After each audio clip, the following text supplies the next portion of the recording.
I just got to the park and I'm watching these two people are gonna go fishing.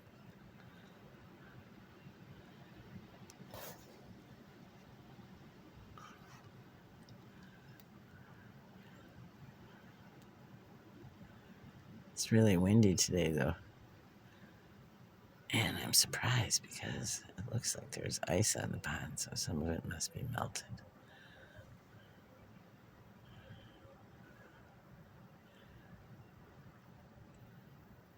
People fish here so much.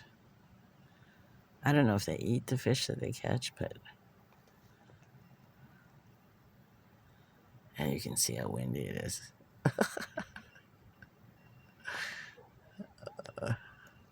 All right, bye-bye.